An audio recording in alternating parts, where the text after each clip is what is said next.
আমি একটা বাঙালি মেয়ে, আর আমার ফেসবুক ফ্রেন্ড এরকম অনেকেই আছে যারা বাঙালি।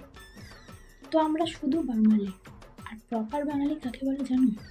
প্রপার বাঙালির উদাহরণ হলো আমার মা। কেন বলি? আমার মা রান্নাবান্না করে, ঠিক আছে, বাঙালি রান্নাবান্না সব ঠিক আছে। আমার মা রান্না করে যখন চাইনিজ, যেমন ধরো চিলি চিকেন রান্না করবে, তাতেও আমার মা আলু দেবে,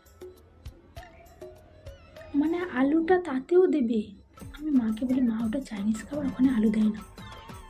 আমার মা শুক্তো, ঘ্যাঁট, চচ্চড়ি, ভাতে, ভাজা সব কিছুতে তো আলু ব্যবহার করছে, অন্তত চিলি চিকেনটা ছেড়ে দাও না।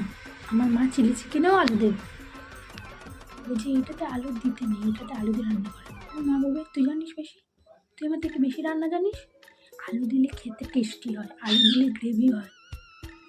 ও, তার মানে যারা চিলি চিকেন রান্না করে তাহলে কোনো টেস্ট পায় না, মানে যারা বড় বড় শেফ আর কি, বা বড় বড় রেস্টুরেন্টে যেই হয় রান্নাগুলো, তাতে কোনো টেস্ট থাকে না। যাই হোক, বলবে আলু দিতে হয়, আলু দিলে টেস্ট বাড়ে, আলু দিলে তরকারিটা বেশ মাখা মাখা হয়, ঘন হয়, আলু দিতে হয়।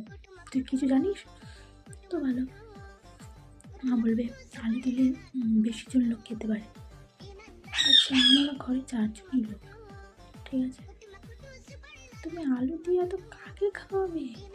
100 জন লোককে রান্না করতে যাচ্ছ, তুমি আলু দিচ্ছ, বাবা তোমাকে আলু দিয়ে বেশি করতে হবে। আর মাংসের কোয়ান্টিটি যাই থাক না কেন, আমার মাকে আলু দিতেই হবে, সেটা বেশি থাক কি কম থাক, মানে আলু ছাড়া চলবে না। চিলি চিকেনেও আমার মাকে আলু অ্যাড করতে হবে। তো এটা প্রপার বাঙালি।